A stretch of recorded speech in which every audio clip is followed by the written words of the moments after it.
Hello, friends. In the spirit of free time, the podcast production team and I are on a holiday hiatus. We're recharging, refreshing to bring you the very best that we can in the new year.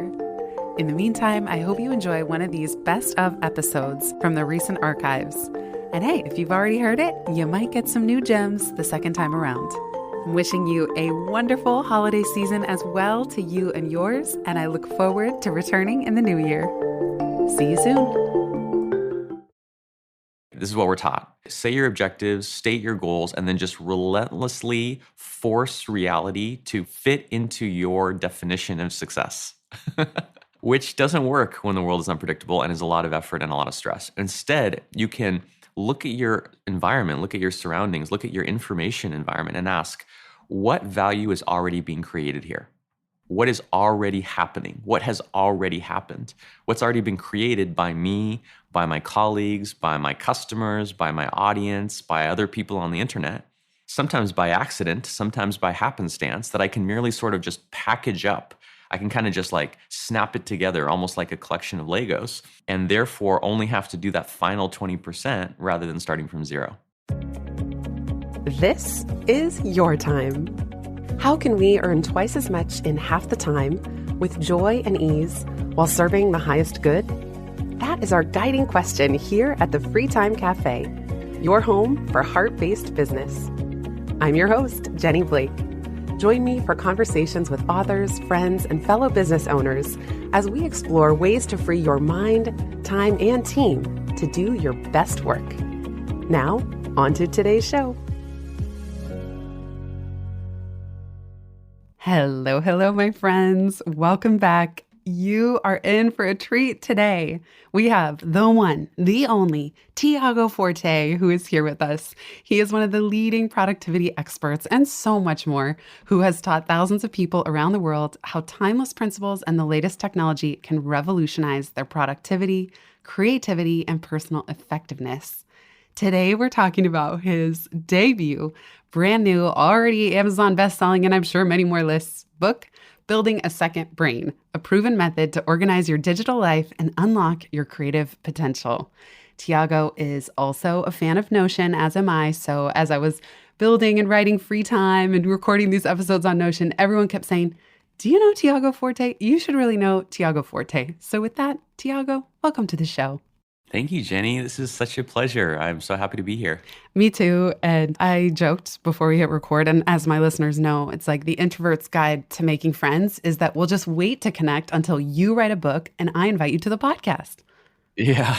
It's a perfect introvert meet and greet. Exactly. Like, why even schedule a hello phone call when, you could just do your deep work of the book, I'll do mine, then we'll connect. And so what I'm really saying, listeners, is this is the first time Tiago and I are ever chatting, and it's almost like trying to boil the ocean, because as I was reading Building a Second Brain, it is the perfect extension, complement, foundation. If you read Free Time or you're into these principles in your business, Building a Second Brain just extends it all the way to getting all the clutter out of your mind into your second brain. Mine is in Notion. Tiago, is your second brain, in fact, in Notion as well? My core second brain app is Evernote. Cool. Which is my digital notes app. But this is kind of a misconception, I think. Your second brain can actually be more than one. It kind of has to be more than one piece of software. At least I don't think that there's one app to rule them all. I don't think one piece of software can do everything. So there's Evernote, but there's also Things for my tasks. There's also Instapaper for reading. I also use Notion for content management and for planning our content calendar. There's probably all in all, 6 or 7 different apps I use. The best is when you get them to all talk to each other. And it's true. That's the hard part. Yes. That's the hard part. In fact, I used a process you talk about in the book, but even something like Kindle highlights, I have a service called Readwise that imports my Kindle highlights and then exports them back into Notion. So even as I'm preparing for this, things like that, there are all these services that string them together. I use Readwise too. I'm a huge fan of Readwise. Highly recommend it. Absolutely. I'll put the link in the show notes for everybody. Let's zoom out way beyond the tools and software, because you and I both agree that it's not about chasing the next shiny software object. The idea of building a second brain is About so much more. And as you really describe in the book, it's about unlocking creativity. It's about unlocking our genius. And you also said there's an interesting relationship between building a second brain and time. I would love to hear more about that. So, first of all, yes, a second brain is a system. And a lot of times people think system, they think software system or operating system or computer system, and it is manifested in those things, but it also transcends them. It's kind of like parallel to like your financial system, right? You and I and everyone has a financial system. We may not be happy with it. We may not be happy with how much money is in it, but we have a financial system. But just because one or other account opens or closes, or a checkbook runs out, or an investment gets bought or sold, that is one part of the system. But the system is more than the sum of its parts. It transcends any particular piece. And the same is true of a knowledge system. You want to look at the practical tools, but also understand that this knowledge collection, this knowledge library will outlive and go beyond any particular piece of software. I think when people hear building a second brain, they think about software. That's where their mind goes. Even it's where my mind went when we started this, talking about Notion, and then we're leveraging all these tools and stringing them together. And then a lot of people that I interact with will think, well, I'm not good at that, or that's not for me.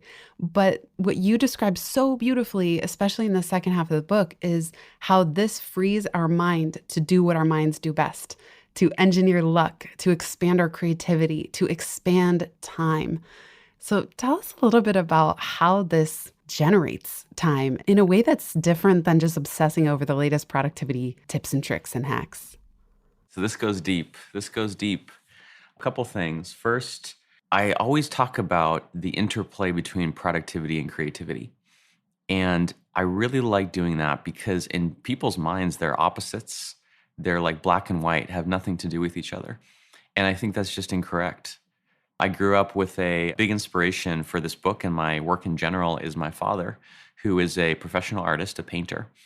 And growing up, it was always strange because people would hear or find out about, oh, your father is a professional artist. He must, just wander around daydreaming. He must kind of just flow with the wind. He must be completely spontaneous with no rule or structure. And I was like, no, that couldn't be further from the truth. My dad was ordered. He was very structured. He had what he called his routines, what he called his strategies. He had all these little, essentially productivity tips, ways of structuring his time, structuring his ideas, writing down his ideas, creating accountability and creating containers where his creativity could thrive. And even within all that structure, you see these paintings that are wildly creative, wildly imaginative. And so I kind of see part of my mission as taking this more practical approach to creativity that is more realistic and bringing it to everyone, because honestly, everyone is now creative, needs to be creative. It's no longer reserved only for, artists and painters and musicians. If your job is still being done by you, a human, it's because there's some element of creativity or solving new kinds of problems. So I think that's important sort of context is like productivity enables creativity. And then also, by the way, creativity also enables productivity. I always say, people say, oh, I have no interest in creating content. I just want to be more productive. And I'm like, okay, so imagine this. You have a website. Let's say you have a blog and you write, I don't know, an article on one of the ideas that you're known for or that you commonly explain to people. If 100 people a week, let's just say, visit that blog post and read it, right? Or 100 people a month. Imagine the time that saves, right? Like what would it take you to explain or communicate this idea to 100 people a week? It's like having your own personal sales force out in the world, explaining and teaching your idea over and over and over again while you sleep, while you're doing whatever else. So I think you really need both. There's also, as you talk about, such an abundance of information now and little snippets. And even if people don't think that they're in the creative arts, interestingly, my dad's a painter too, highly organized, structured as well. Funny. Yes, I know. Like there's really something in common here of what kind of child it creates.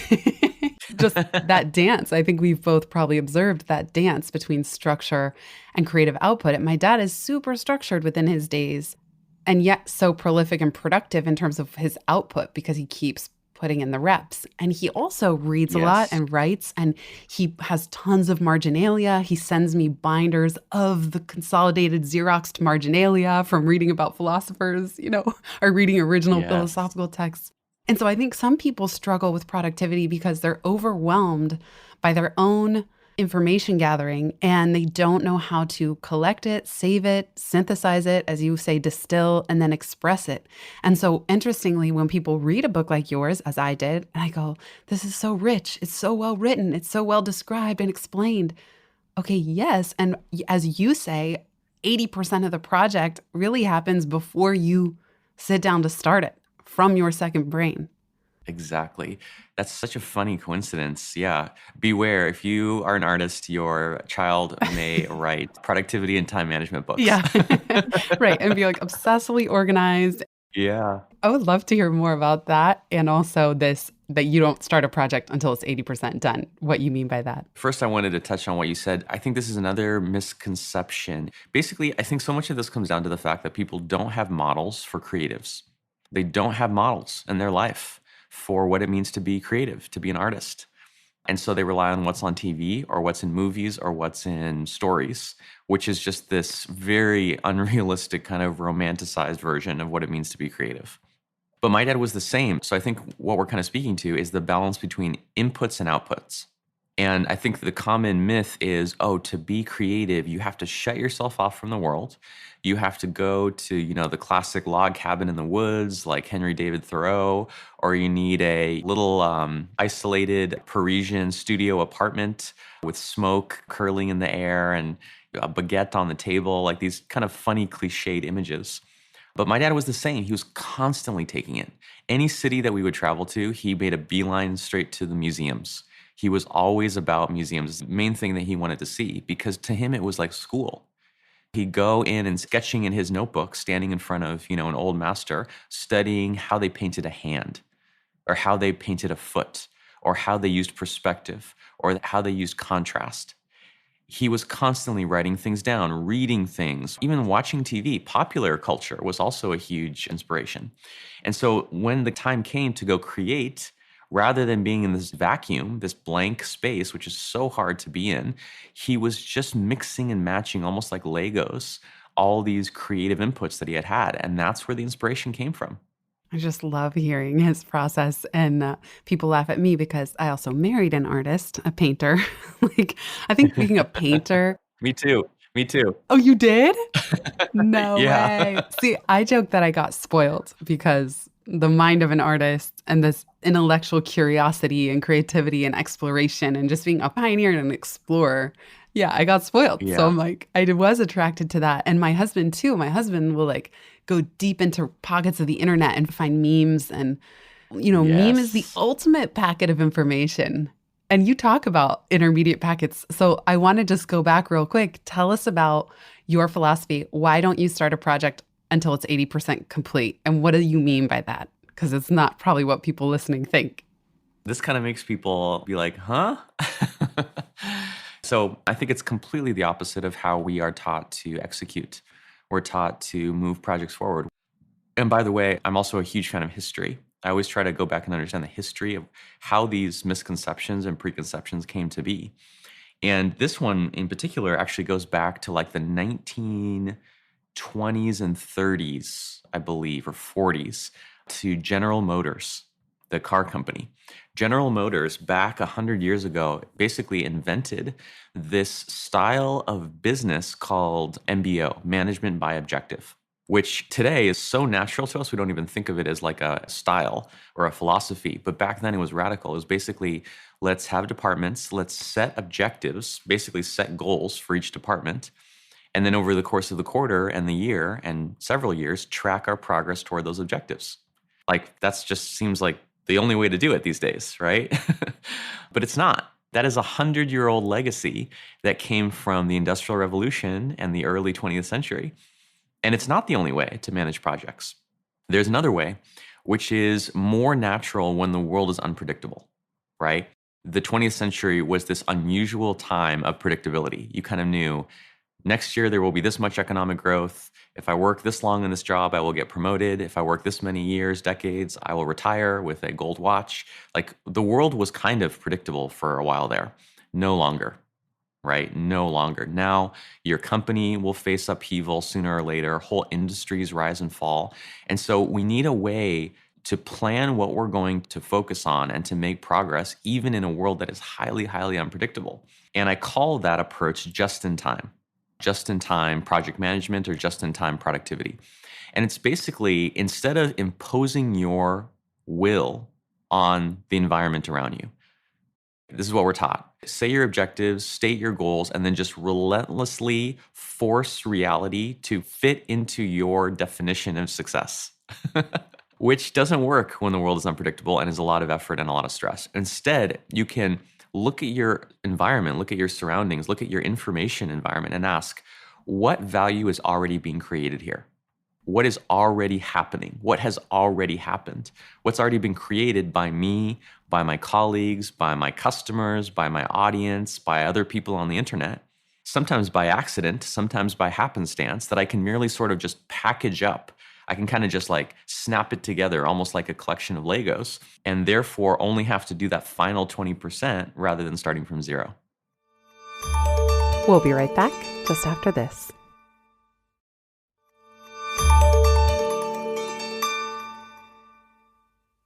I love your emphasis on intuition as well. And you say, trust your intuition. Trust that as you go about the day and as you go about reading, you will collect what's interesting to you. And you might not even know what it's for yet.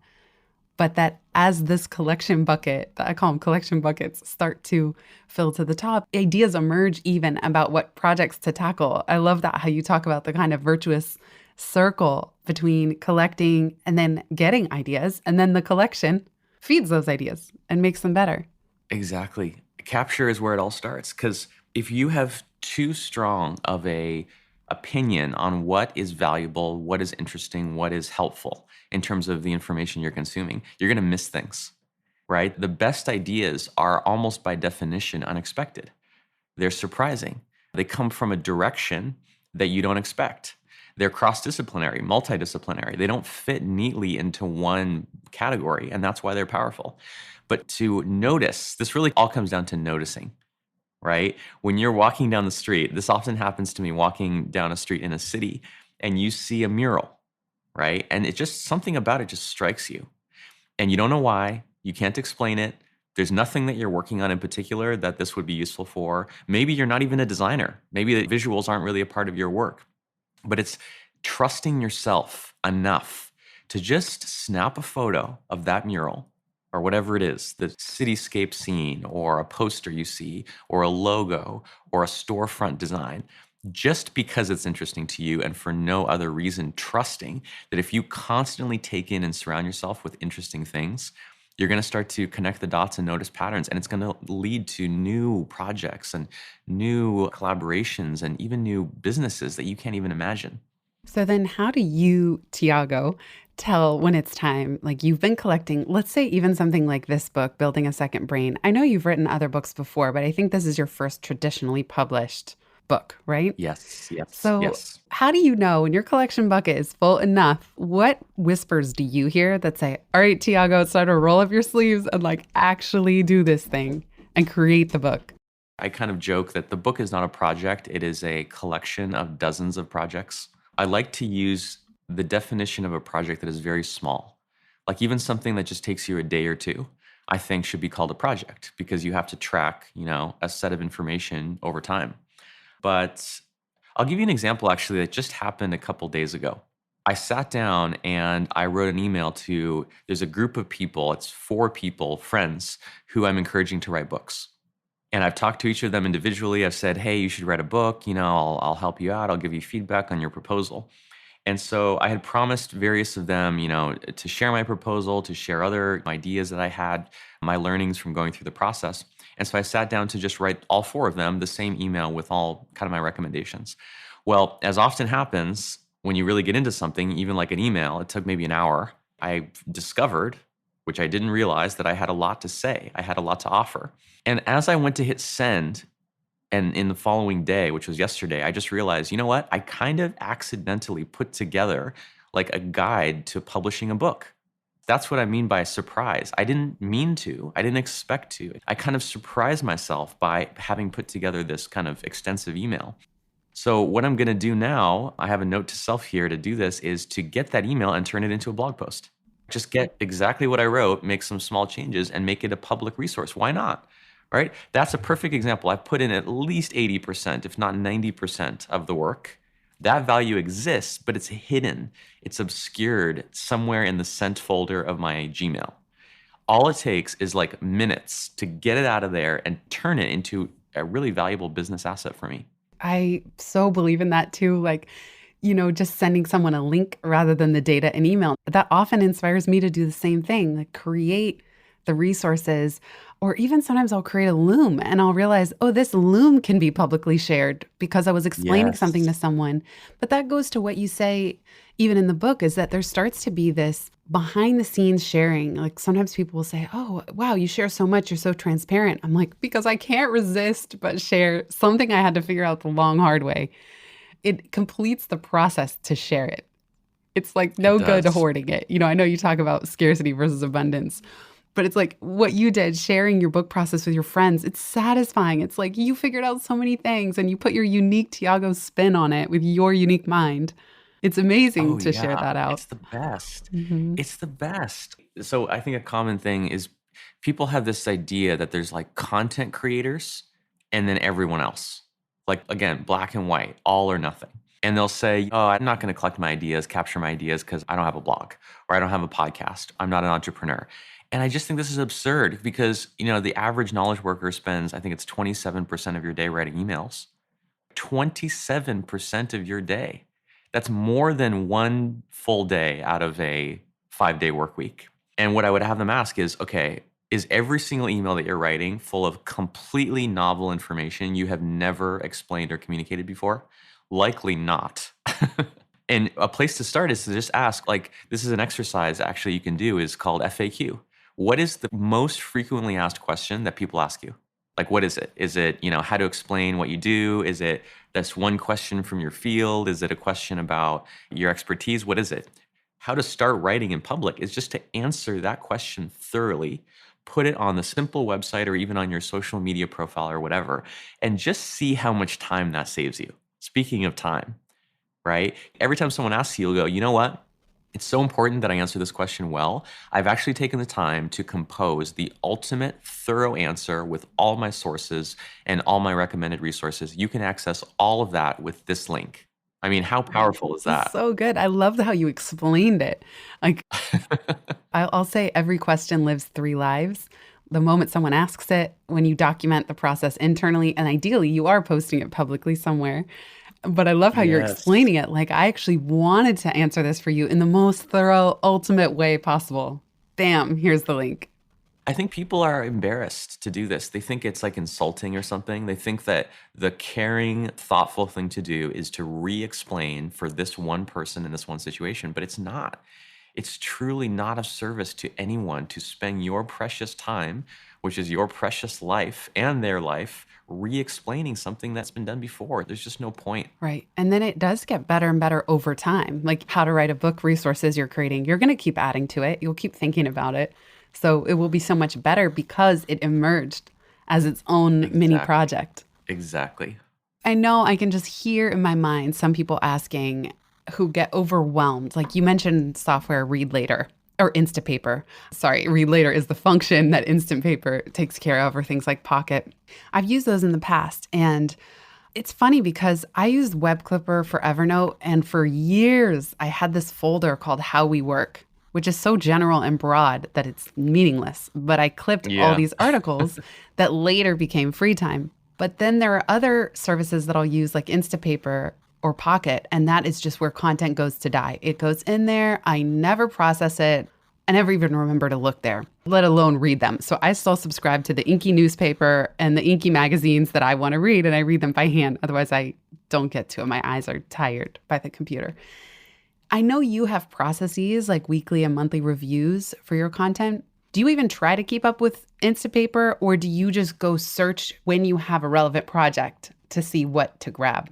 This is kind of the reason I have a job is like every one of these software programs, it's never enough to just download the app. That's just the starting point. What really makes the difference is your shift in mindset, your shift in behavior, your shift in habits. That is what I do. I provide the human element. Yeah, Relater is a good example because there's just a few quite small shifts that I think people can make to make it far more useful.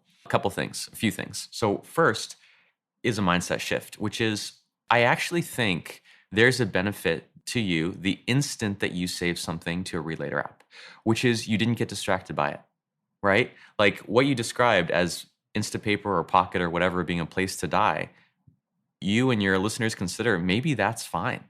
Maybe for you or for this period in your life or for that piece of content, that is exactly what you needed. You just needed like a dumpster to just throw it behind you so that you didn't interrupt whatever you were focused on to get into that piece of content. So that's one possibility. If you decide or your listeners decide that's not enough, I actually do want to get back to this. There's a couple little tips I have. So the first is I recommend sorting your reading list. Like an Instapaper, it just shows you this big list of all the things you said you want to read. Or actually, you can save things you want to watch, like videos, or listen to, like podcasts. It's not only reading. And there's different sorting criteria. You can sort by date saved, you can sort by length, you can sort by different things. And the one I recommend you use that I always use is sorting by oldest saved. So in other words, instead of having the newest, the most recent thing that you saved at the top of the list, it puts the oldest item that you saved at the top of the list. And then as you go down, it ends at the bottom with the newest things. So what this does is it removes novelty bias. It removes this bias that we have to always go to the thing that just happened, the most recent thing. You're forcing yourself to start at the oldest thing. So that's the first half. The second half is I have a 3 strikes or you're out rule. Okay, so I start at the top item, which is the oldest item, and I'm allowed to skip it for any reason or no reason. I can skip it if I just don't feel like it, if the subject isn't interesting, if I just am not into it. But if I skip an item 3 times, I have to delete it. So it only gets 3 chances. If 3 separate times I decide this is not worth my time, it's not worth my time. And there's no point in having it. I haven't invested any time in it, so there's no sunk costs, so just get rid of it. And over time, that basically recycles and keeps my Instapaper reading list fresh. And I never feel weighed down by this guilt of this ever increasing, mass of things to consume. We'll be right back just after this.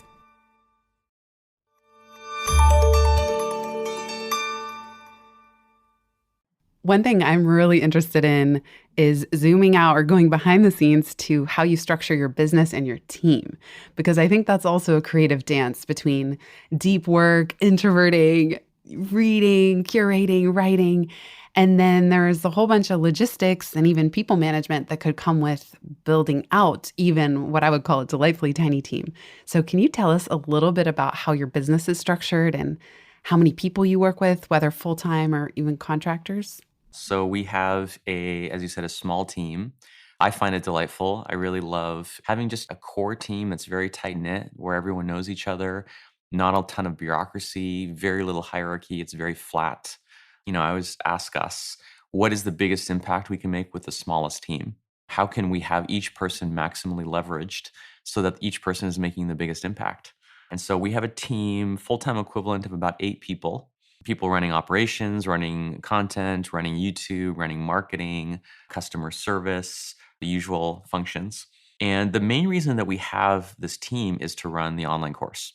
So I think this is where I'm a bit different from many writers is I love writing. That's kind of where I started. That's my home base. But after having a blog for a few years, starting in around 2014, I just wanted to see my ideas put into practice.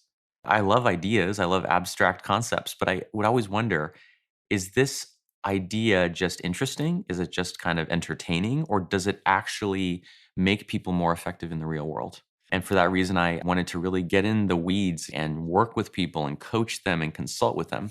And that's why we started the online course, Building a Second Brain, which is really the primary business, the flagship product that we sell. Thank you for sharing. I'm curious about your time as it relates to managing the team. So, do you have somebody who kind of reports into you? I know it's very flat, but are you managing all of those people and they're kind of pinging you with needs and questions and things? Or do you have someone who's an in between, like director of operations?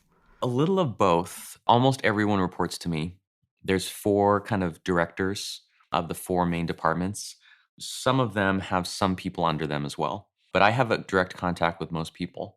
It's funny, before I hired anyone, I had this fear that my creative time, my focus, my deep work was going to be completely disrupted. I was going to be just stuck in one on ones and meetings all day and all that stuff. But that fear was completely unfounded for a few reasons. I think it depends how you do it. One, you can hire people that are highly autonomous, very self directed, who know how to plan and design and execute their own work. So I think I only have three standing meetings a week, one on Monday and then two on Wednesday, each one maybe 45 minutes long. So very, very manageable. Second is we try to be as asynchronous as possible. So we don't have meetings by default, especially have big meetings by default that take up everyone's time.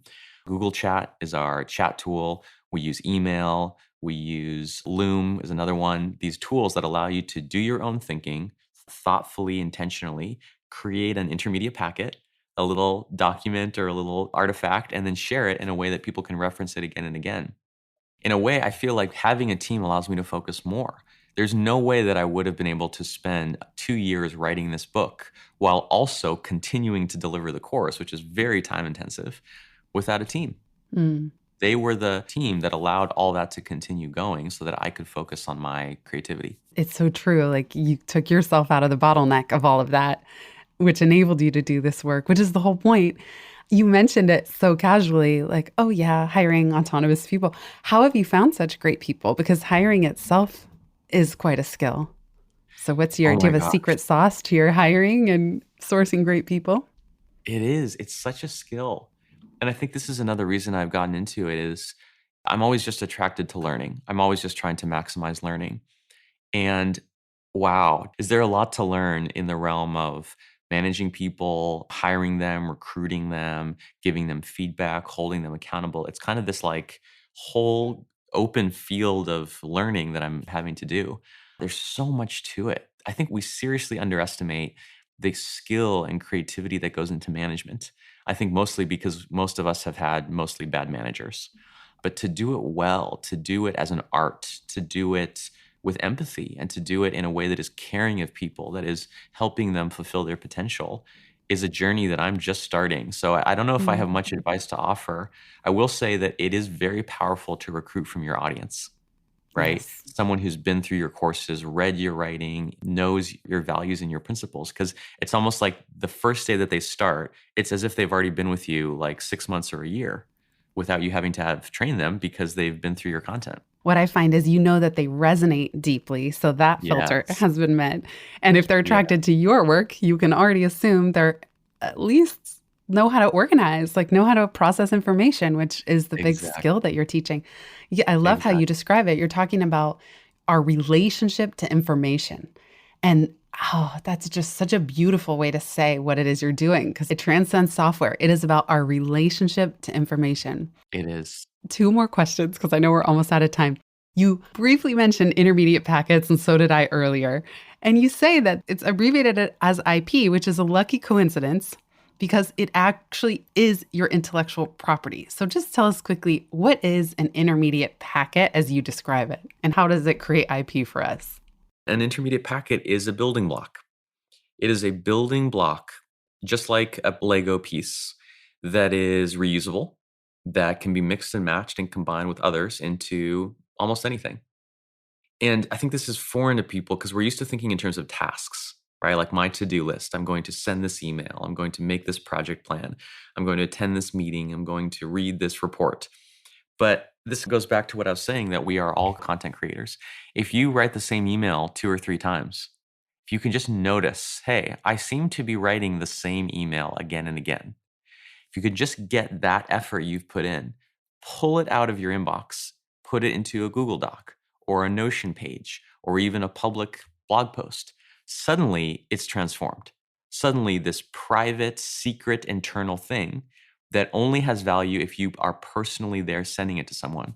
It's almost like you're open sourcing your brain. Wouldn't it be nice if there was a way for people to access what you know, even if you're not there, even if you're sleeping, even if you're tired or stressed out or hungry or hangry, right? Like imagine if what you know and what you can do was available to people without you having to personally spend your time. That would just unlock everything. Your time would be freed up to do new things, to do more creative, more leveraged things. So an intermediate packet is really just asking people to think of their work not in terms of these one-off tasks, but instead in terms of these reusable documents, reusable building blocks. And the reason that's powerful is the more of these building blocks you have, the more things you can put them together, the more ways that you can kind of mix and match them into new things without having to start from scratch. It directly ties in with the FAQs and also your call to action for us to ship things even when they're not perfect, even when they're not complete. Just, hey, you have these useful little micro packets of info, make them public. Think out loud a little bit. Or as I call it, think of yourself as a qualified curator. Like, Yes. You don't have to be the end all be all expert. Just be a curator that is qualified by your interest alone. Exactly. The last question that I ask every guest is if you could give fellow business owners permission to drop something altogether or do something differently, what would it be? You know, what comes to mind is I'm sure a lot of your audience has social media presence. I think there's this real illusion you have to be everywhere on all channels, like keeping all these balls in the air. I really don't think that's true. I would really just pick one place. We have so many options now. There's Twitter, there's LinkedIn, Instagram, TikTok, Facebook, YouTube. Pick the one that best fits your personality, that best fits your style, where your audience lives, and just focus on that. Focus on really using that channel to express yourself, like putting art into it, putting creativity into it, which is what really makes you stand out, rather than trying to have a kind of anemic, mediocre presence across half a dozen different channels. I really see social media as a medium for creative expression. That's how I think of my Twitter. My Twitter, you'll find, is kind of random. It's kind of all over the place. That's because it's my studio. It's my canvas. I'm trying out different ideas. And Twitter has been, for me, not just a way to broadcast my thoughts. It's been like a development. It's like my lab. It's my laboratory where I happen upon completely new ways of teaching and communicating and explaining things. I love that. So beautifully said. Permission not to be everywhere. Pick just one place. And especially it's consistent. We just had Alexander Franzen on who said, treat your newsletter like a tiny art project. And now you're sharing of how you treat Twitter as an art project as well. And I just love picking one that resonates and use it for creative expression and nothing else. Just drop, I call it the shiny shoulds, but just drop the shiny shoulds and express yourself and create your art, which really ties it back full circle to how we started. Tiago, thank you so much for being here. Where can people find you and keep in touch? Yeah, you can find everything at buildingasecondbrain.com, including everything about the book, the course. I have a ton of free resources, a podcast. It's all there. A podcast? I did not know about this. This is a great error on my part. Oh my goodness. I'm subscribing right now, and listeners will put it in the show notes. Thank you so much, Tiago. Thanks everybody for listening. It's been so fun. Likewise. If you've listened this far, you get a gold star. Thank you. Word of mouth is the most joyful way we can grow this show, and it helps us land interviews with the luminaries and insightful guests that you would most love to hear from. Please send this episode to a friend who might find it helpful. And for show notes and related links from this episode, visit itsfreetime.com. While you're there, make sure you're subscribed to the Time Well Spent newsletter. You'll get instant access to my tech toolkit, a continually updated list of all the software I use, along with the total monthly spend to run my business, where no one works full-time, even me. Visit itsfreetime.com/join. Remember, you are running the show. It's time for radical reimagining, and everything is up for grabs. Let it be easy, let it be fun, and build with love.